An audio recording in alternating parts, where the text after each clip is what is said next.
사도신경 하심으로 우리의 신앙을 고백합니다. 나는 전능하신 아버지 하나님 천지의 창조주를 믿습니다. 나는 그의 유일하신 아들 우리 주 예수 그리스도를 믿습니다. 그는 성령으로 잉태되어 동정녀 마리아에게서 나시고 본디오 빌라도에게 고난을 받아 십자가에 못 박혀 죽으시고 장사된 지 사흘 만에 죽은 자 가운데서 다시 살아나셨으며 하늘에 오르시어 전능하신 아버지 하나님 우편에 앉아 계시다가 거기로부터 살아있는 자와 죽은 자를 심판하러 오십니다. 나는 성령을 믿으며 거룩한 공교회와 성도의 교제와 죄를 용서받는 것과 몸의 부활과 영생을 믿습니다. 아멘. 찬송가 260장 260장 우리를 죄에서 구하시려 함께 찬양하겠습니다. 찬송가 260장입니다.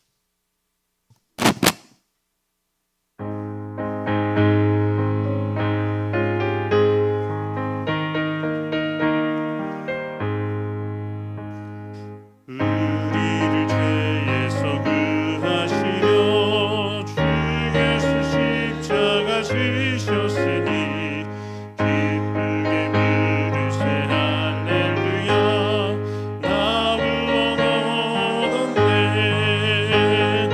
찬송하세 찬송하세 주님 나를 구하셨네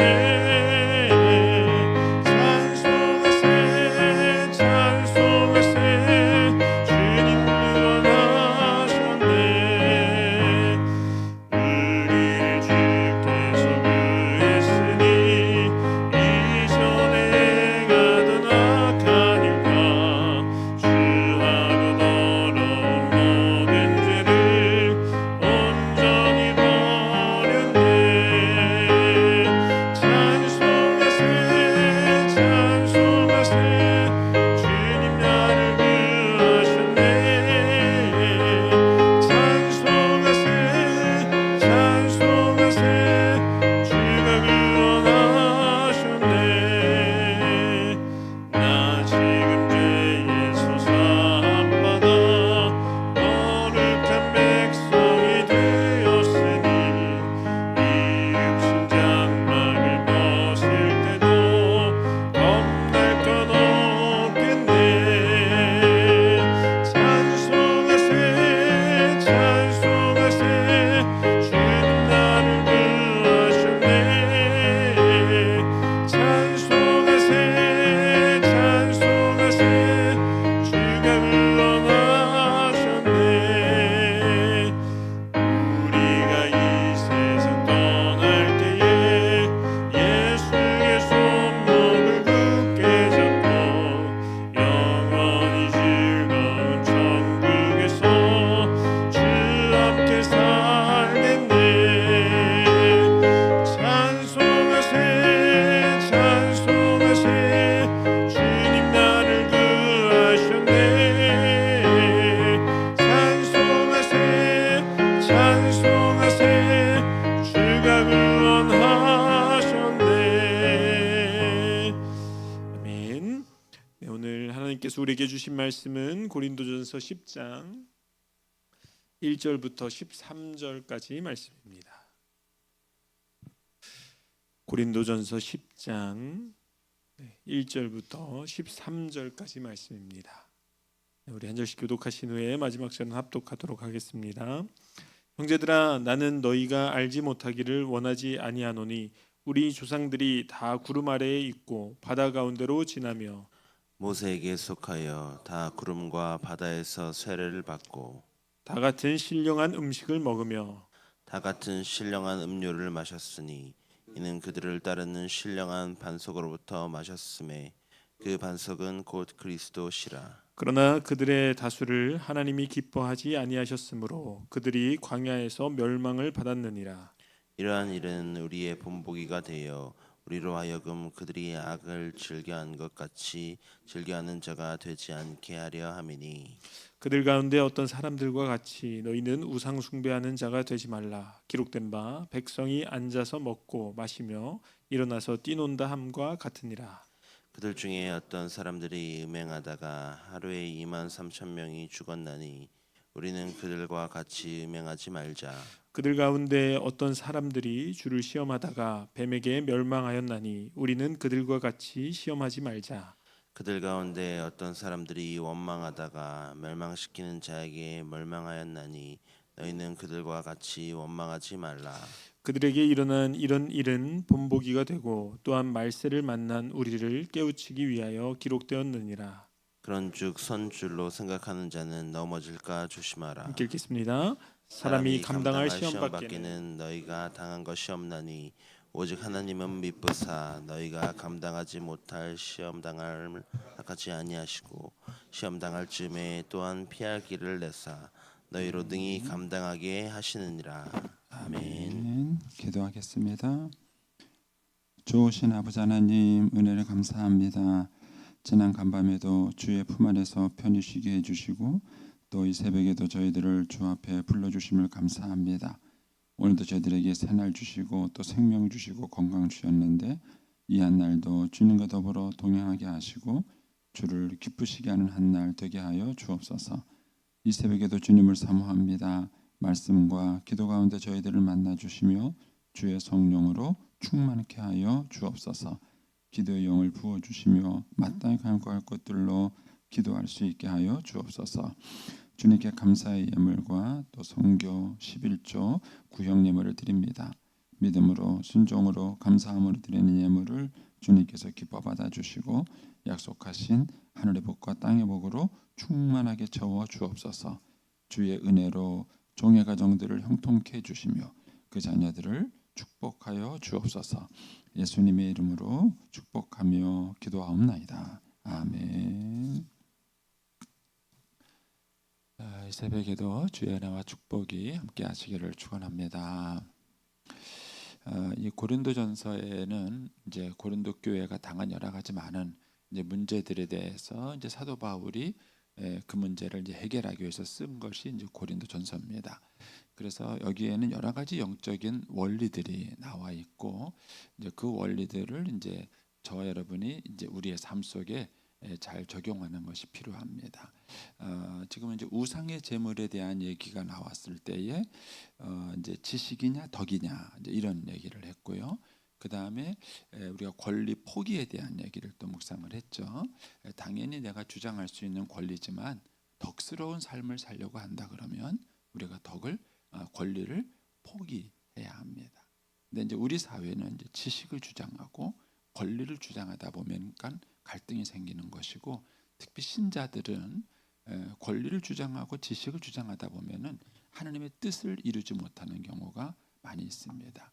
근데 이제 오늘은 이제 또 연장선에서 이렇게 하고 이제 오늘은 뭐 13절까지만 묵상하지만 이제 계속 내일 주일까지 이렇게 묵상하다 보면은 결국은 이제 이 또 연관시켜서 이제 묵상을 하게 됩니다. 오늘은 저는 이제 본문의 말씀에 집중해서 좀 살펴보겠습니다.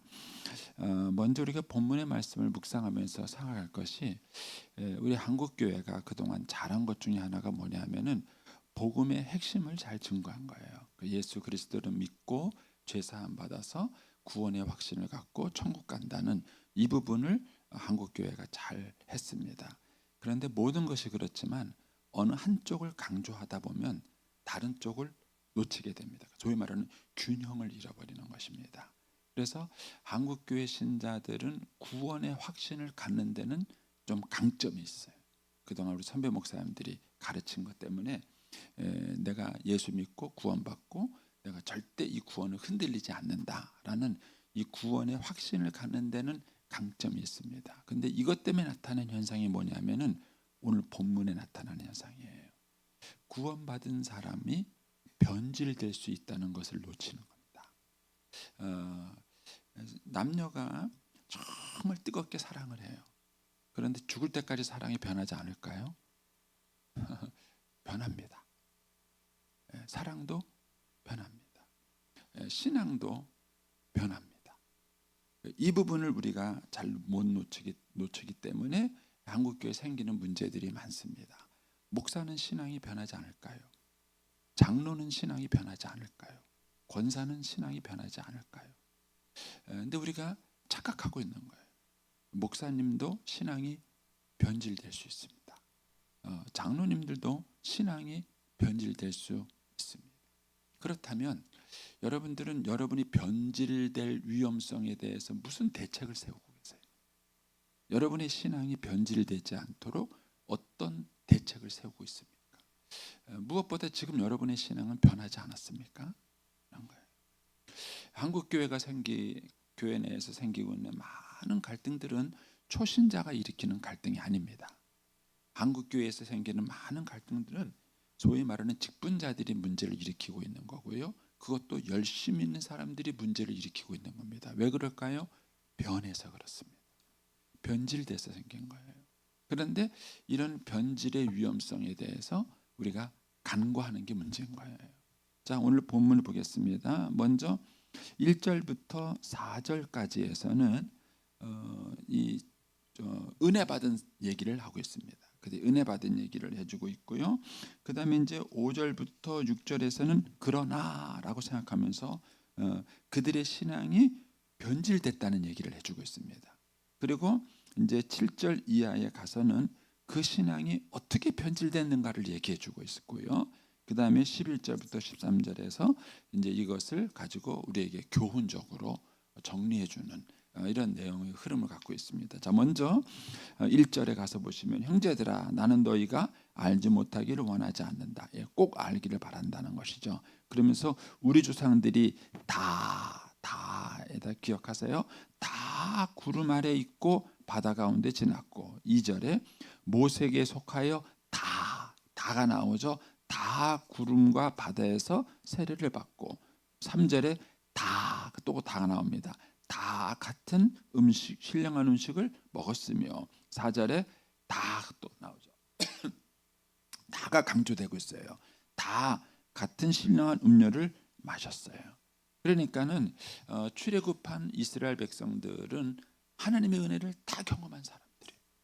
네, 요즘 우리식으로 말하면 뭐 성령 체험도 하고 은혜도 받고 방언도 하고 다 그런 은혜를 경험한 사람들입니다. 그런데 5절에 보면은 그러나 이렇게 나옵니다. 그러나 이렇게 나오는 거예요. 그리고 뭐라 그러냐면은 그들의 소수가 아니라 그들의 다수라고 말합니다. 변질은 많은 사람에게 있는 거예요. 특정한 소수에게 있는 것이 아니라 모든 일반적인 것이 변질의 속성이라는 것입니다. 그러니까는 모든 사람은 변질의 위험성에 놓쳐 있는 거예요. 그래서 그들의 다수를 하느님이 기뻐하지 않았고 그들이 광야에서 멸망을 받았죠. 우리는 잘 알고 있는 것처럼 여호수아와 갈렙 외에는 출애굽 1세대 가운데 가나안 땅을 들어간 사람이 없어요. 그만큼 많은 사람들이 변질된 것입니다. 그들의 신앙이 변질돼서 그들이 들어가지 못한 것입니다. 그러면서 이제 6절에 이런 얘기를 합니다. 이러한 일은 우리의 본보기가 됐다. 이 얘기는 뭐죠? 우리에게도 지금 이런 일이 일어난다는 거예요. 이런 일이 우리에게도 일어나기 때문에 우리의 본보기가 돼서 이것이 기록이 됐다라고 이제 얘기를 하고 있는 것입니다. 그러면서 그들이 변질된 여러 가지 이야기를 하고 있죠. 자, 먼저 이제 7절에 가면 무슨 얘기를 하고 있습니까? 그들 가운데 여기서 말하는 이 표현을 보세요. 그들 가운데 어떤 사람들, 8절 그들 중에 어떤 사람이, 9절 그들 가운데 어떤 사람들이, 10절 그들 가운데 어떤 사람들이. 이 그들이 뭐예요? 1절부터 4절에 나오는 은혜 받은 그들이에요. 거듭난 그들이에요. 하나님의 은혜를 경험한 그들이에요. 근데 그들 가운데예요. 이 은혜를 경험하지 않은 무슨 바로와 애굽 사람이 그런 것이 아니에요. 이미 많은 은혜를 경험한 그들 가운데 어떤 사람들이 말합니다. 첫째 뭐가 있었죠? 우상 숭배가 있었습니다. 우상 숭배. 그래서 우상 숭배하는 자가 되지 말라 합니다. 여기서 말하는 7절의 우상 숭배는 그들이 황금 송아지를 만든 사건입니다. 그들이 하나님을 버리고 다른 신을 섬긴 게 아니에요. 우상이라는 게 뭡니까? 하나님을 버리고 다른 신을 섬긴 것이 아니라 그 황금 우상을 만들어 놓고 그 황금 송아지가 우리를 출애굽했다는 거예요. 그러니까 신앙의 혼합주의, 신앙의 변질이 생기는 거예요. 신앙의 혼합주의와 변질이 생긴 겁니다. 자, 제가 결혼을 했습니다. 제 아내가 너무너무 좋아서 결혼했어요. 그런데 살다 보니까는요, 이쁜 여자가 또 생겼어요. 그래서 아내도 잘하지만 그 여자도 또 좋아해요. 합당합니까? 변질이 생긴 거예요. 변질이 생긴 것입니다. 그러니까는 신앙의 변질이라는 것은 하나님 섬기다가 무슨 뭐 다른 종교로 간다, 그런 변질이 아니에요. 여기서 말하는 우상 숭배는 겉으로는 하나님을 섬기는 거예요. 겉으로는 하나님을 섬기는데 그 하나님을 만든 거죠. 황금 송아지를 만든 것입니다. 그 사건이 이제 7절에 있는 것이고요. 8절에는 뭡니까? 이 뭐죠? 그 갑자기 상황이 바알 부월, 예? 바알 부월, 바알 부월인데 그거를 한 그 선지자 있잖아요. 예? 발락, 예, 죄송합니다. 예, 예. 그 발락이라는 선지자의 그 유혹을 받아가지고 그들이 뭡니까? 음행에 참여하게 됩니다. 그래서 24,000명이 죽게 되는 그런 일이 벌어진 것이죠. 그 다음에 이제 9절에 가서는 뭐죠? 그들이 길 때문에 시험을 해요. 하나님을 시험합니다. 왜 하나님이 계시다면 이렇게 하고 우리 힘들게 하냐. 그래서 떡 사건도 시험한 거고, 고기 사건도 시험한 거고, 그 다음에 길 때문에 생기는 불뱀 사건도 시험한 거고, 끊임없이 그들은 하나님에 대한 시험, 신뢰를 하지 못하고 시험을 한 것이죠. 11절은 뭡니까? 그들 가운데 어떤 사람들이 원망했습니다. 결국 이 원망하다가 그들이 다 멸망되는 사건이 벌어지게 된 것이죠. 그러니까 여기서 말한 이런 요소들이 오늘 우리에게도 그대로 생길 수 있습니다.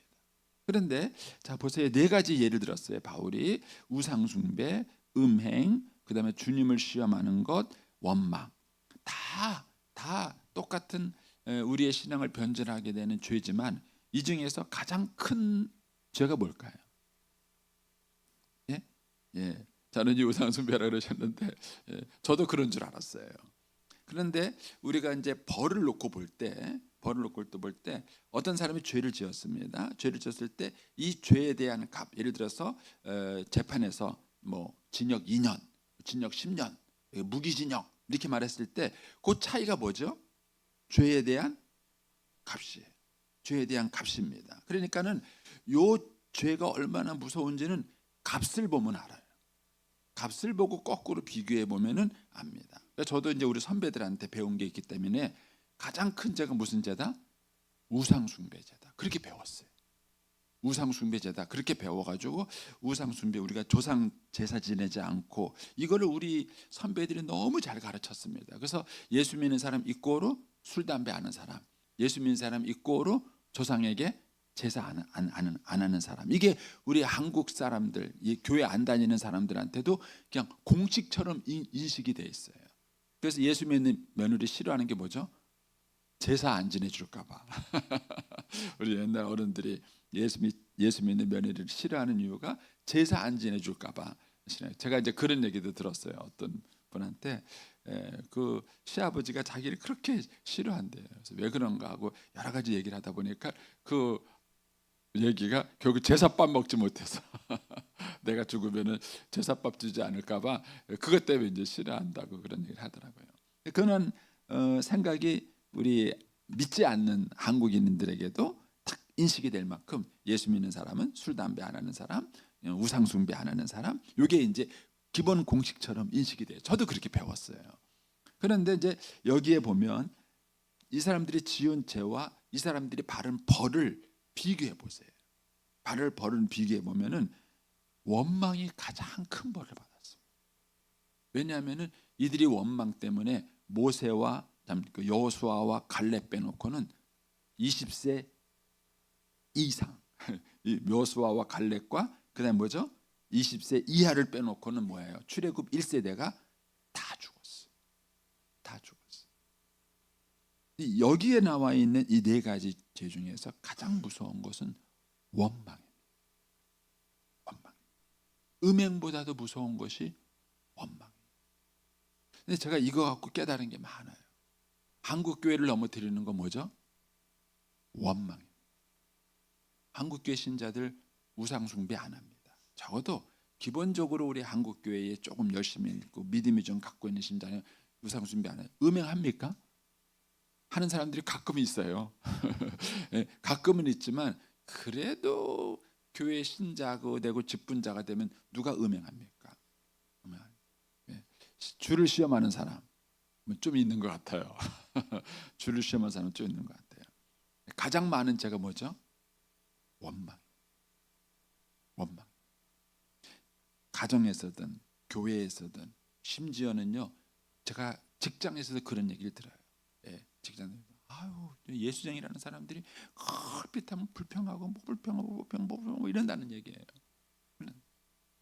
그런데 이 원망이 하나님 보시기에 가장 무서운 죄. 그래서 속고 있는 것입니다. 여러분 부부 사이에서도 마찬가지예요. 부부 사이에서도 남편이 바람핀다. 웬만해서는 그러진 않을 거예요. 예, 그런 사람도 뭐 있겠죠. 예, 그러나 웬만해서는 그러지 않을 것입니다. 그런데 부부 사이에서 쉽게 깨지는 게 뭐죠? 불평이에요. 당신 왜 밥 안 차려줘? 당신은 왜 나 안 도와줘? 불평이에요. 그렇게 사랑하고 죽고 못 살던 그 부부 사이에서도요, 가장 먼저 생기는 게 뭐냐면 불평이에요. 그리고 우리는 불평하는 것을 가지고 남편이나 아내가 서로에게 죄졌다고 생각하지 않습니다. 왜? 나는 내가 맞는 얘기를 했으니까, 내가 틀리지 않고 맞는 얘기를 했으니까 나는 내가 잘못하지 않았다고 생각합니다. 그런데 여러분 한번 생각해 보세요. 뭐 때문에 상처받으세요? 상대방의 배우자의 불평 때문에 상처받는 거예요. 우리는 배우자의 불평, 섭섭하다고 자꾸 얘기하는 거, 고마운 줄 모르고 자꾸 불평하는 거, 그것 때문에 상처를 받는 거예요. 그리고 그것이 점점 쌓이면서 사랑이 식어지는 거예요. 그리고 나중에는 이혼하는 거예요. 황혼 이혼이 다. 그래서 성경에서는 원망을 결코 작게 보지 않습니다. 그러니까 세상 사람들이 말하는 죄와 성경에서 말하는 죄의 크기가 다릅니다. 이제 요 네 가지 예를 들어놓고 그 다음에 11절에 가서 이렇게 말합니다. 그들에게 일어난 이런 일은 뭐가 됐다? 본보기가 됐다. 누구의? 우리의 본보기가 됐고, 그리고 이 본보기로 기록한 이유는 뭐라고요? 우리를 깨우치기 위해서 한 것입니다. 깨우치기 위해서. 자, 그 앞에 6절에도 똑같은 얘기가 나오죠. 이러한 일은 우리의 뭐가 돼요? 본보기가 되고. 이 본보기가 됐다는 얘기를 다른 말로 표현하면은 거울이라는 거예요. 거울. 자기를 비춰보는 거울이라는 겁니다. 따라서 우리가 성경을 어떻게 봐야 되는가? 거울로 보셔야 합니다. 거울로 보여. 내 모습을 비춰보는 거울로 보셔야 합니다. 왜냐하면 저와 여러분은 끊임없는 변질의 위험이 있어요. 끊임없는 변질의 위험. 그래서 그 변질의 위험 속에 있기 때문에 내가 변했는지 안 변했는지, 쉽게 말하면 이런 거죠. 제가 아침에 다 머리 다듬고 다 화장하고 왔어요. 근데 여성 여러분 아침에 거울 보고 하루 종일 안 보나요? 남자들은 좀 그래요. 남자들은 아침에 거울 보고 나와서 하루 종일 안 보는 분들이 있지만 여자들은요, 수시로 봐요. 수시로 봐서 못 고치고 이렇게 해요. 뭐 이렇게 거울을 자주 보나 모르겠어요. 왜 그랬죠? 변했기 때문에 그래요. 변했기 때문에. 그러니까 수시로 거울을 보는 거예요. 그런데 한국교회 신자들이 성경을 그렇게 보는가 하는 것입니다. 내 모습을 비춰보는 거울로 성경을 보는가. 그것도 수시로 보는가. 수시로. 한국교회는 성경을 거울로 보기보다는 지식으로 봅니다. 지식으로. 그래서 성경 공부하자 이렇게 얘기하면은 목사님 다 배웠는데요. 그거 다 끝냈는데요. 그거 다 맞췄는데요. 제가 이제 목회하면서 제 자신 스스로에게도 그런 거. 성경에서는요, 배웠느냐 안 배웠느냐를 묻지 않습니다. 뭘 물으냐면 그렇게 사느냐 살지 못하고 있는가. 그러니까는 내가 가지고 있는 아침에 딱 단장을 하고 나왔으면은 그 단장한 게 계속 유지되고 있는가를 끊임없이 점검하고 비춰봐야 합니다. 그런데 이 작업이 생략된 것입니다. 그래서 이렇게 말합니다. 12절에 가서 이렇게 그런즉입니다. 지금까지 이 사건을 쭉 얘기했어요. 그런즉 뭐라고요? 선줄로 생각하는 자는 넘어질까 조심하라. 예. 그러니까는 섰다는 얘기는 뭐예요? 신앙생활 잘하고 있다는 거예요. 내가 지금 바르게 하고 있다는 거예요. 그러나 이 바르게 하고 있다는 것이 뭐라고요? 끝까지 갈지는 모르는 거예요. 변질될 수 있다는 거예요. 그러니까 지금은 내가 바르게 서 있지만 그러나 끝까지 못 갈 수 있기 때문에 뭐 하라고요? 조심하라는 거예요. 그래서 여쭤보고 싶은 게 그거예요. 조심하세요? 조심하세요. 저는 이제 나이가 들어가니까 이제 그런 거예요. 우리 부교육자들만 웬만하면 다 저 나이 어리잖아요. 나이가 어린 정도가 아니라 이제는 이제 아들뻘 같은 부교육자들하고 제가 일을 하는 거예요. 뭐 지방에를 가더라도 이제 점점점 이제 제 윗사람보다는 아랫사람들이 많아져요. 그러다 보면 뭐예요? 말과 행동의 조심성을 잊어버려요. 말과 행동의 조심성을 잊어버려요. 그래서 저도 긴장을 해요. 긴장을 합니다. 네, 네 그렇습니다. 그래서 우리 한국교회 신자들에게 이제 훈련해야 될 부분이 뭐냐면 이 조심성이에요. 특별히 어른일수록 그리고 신앙생활을 잘하는 사람일수록 조심성을 가져야 돼요. 그런데 이 조심성이 너무 적어요. 제가 이제 목회 경험을 쭉 뒤돌아보면은요, 항상 어디서 문제가 생기느냐, 어른이 조심하지 않아서 생기는 문제들이 많아요. 의외로 뭐 아랫사람들은 조심해요. 일단 윗사람들이 있으니까 조심해요. 그런데 어른들은 자칫하면 조심하지 않습니다. 그래서 저는 이런 훈련이 우리 한국교회에 굉장히 필요하다고 생각해요. 특별히 리더십에 올라가면 올라갈수록, 어른이면 어른일수록 말과 행동에 대한 조심성, 이 조심성을 내가 하고 있는가, 일단 그것부터 한번 생각해 보세요. 내가 어른으로서 조심하고, 예를 들어서 시어머니는 며느리한테 조심하세요? 안 하세요? 막 가십니까? 예. 그러니까는 내가 시어머니지만 내가 며느리한테 내가 말과 행동에 조심하고 있는가, 이런 거예요. 예. 또 어떤 면에서 부부도 마찬가지입니다. 부부도 오래 살면 오래 살수록 편한 게 있죠. 근데 편하면서도 뭐 해야 돼요? 조심하셔야 돼요. 부부 사이도 편하면서 조심해야 돼요. 저는 죄송한 얘기입니다. 이런 얘기를 해서 제 아내의 몸매에 대해서 부정적 표현을 한 번도 해본 적이 없어요. 제 기억에 한 번도 해본 적이 없어요. 하도 아부를 잘해갖고 제 아내가 뭐라 그러냐면, 아유 당신이 맨날 말만 그래. 말 그래. 그래도 여전히 했어요. 왜냐면은 죄송합니다. 여자분들이 나이가 들어가면서 외모 때문에 갖는 스트레스가 의외로 많더라고요. 외모 때문에 안 그런 것 같은데 스트레스를 받더라고요. 그래서 하여튼 무조건 칭찬이다. 그랬는데 어쨌든 부부가 살아가면서 조심하셔야 돼요. 이 조심성이 있는가. 그런데 이거를 어떻게 조심하는가? 본보기를 보고, 즉 거울을 보고 조심하셔야 돼요. 그래서 저는 이 큐티 훈련이 중요하다고 생각합니다. 큐티 훈련. 여러분들이 누가 지적하는 게 아니라 스스로 내가 거울을 보고, 여기가 틀렸네, 여기가 삐뚤어졌네, 스스로 고치는 훈련을 하셔야 돼. 누가 와가지고 그거 묻었어요, 그거 틀렸어요, 이렇게 얘기해 주는 것보다 자기가 날마다 거울을 보고 내 모습에 혹시 흐트러진 것이 없는가를 스스로 비춰보는 이 훈련이 우리 한국교회의 아주 중요한 훈련입니다. 저는 그것이 큐티라고 생각해요. 물론 큐티만 그렇다는 건 아니에요. 큐티만 그렇다는 건 아니지만 매일매일 말씀의 거울 앞에 자기를 비춰보고, 그리고 내가 흐트러지지 않았는지를 점검해 보는 이런 그 시스템이 내 안에 있어야 됩니다. 그래야 변질의 위험을 막을 수 있습니다. 그러면서 13절에 이렇게 말합니다. 이게 13절이 이제 12절까지의 결론처럼 쓴 얘기예요.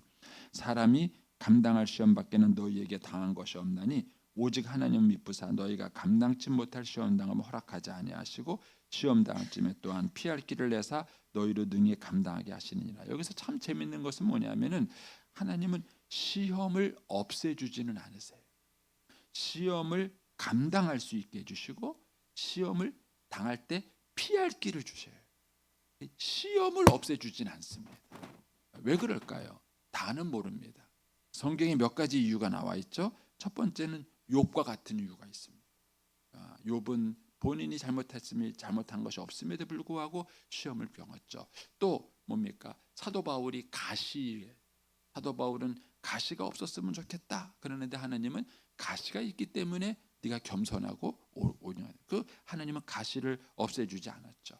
야고보서에 보면은 너희가 여러 가지 시험을 만나거든 온전히 기쁘게 여기라. 그런 얘기를 합니다. 그러니까는 시험이 없을 수는 없습니다. 저와 여러분의 삶 속에 시험을 하나님은 안 주는 게 아니라 시험을 주시거나 그냥 허락하세요. 왜 그런지는 다 이유를 모릅니다. 그러나 분명한 것은 뭐냐면은 하나님이 그 시험을 뭐라고요? 감당할 수 있게 해주신다는 거예요. 그리고 그 시험을 당할 쯤에 피할 길을 주신다는 겁니다. 이것을 이제 앞에 있는 문맥과 연결시켜서 본다면은 하나님은 시험을 통해서 우리를 깨우쳐 주시는 거예요. 그래서 시험을 덜 당하는 방법은 뭐냐? 말씀 묵상을 잘 하시면 10개 당할 거 5개만 당하세요. 그런데 말씀 묵상을 안 하는 거예요. 보고 좀 고쳐야 되는데 고치질 않는 거예요. 그러니까 하나님이 할 수 없이 시험을 줘서 고치게 하신. 알아서 하세요. 시험 당해서 고치시든가 말씀 묵상해서 고치시든가. 저는 저와 여러분은 그래도 이제 인생을 웬만큼 다 살았잖아요. 중요한 건 우리의 자녀들입니다. 우리의 자녀들이 어떠한 인생을 살기를 원하세요? 어떤 인생을?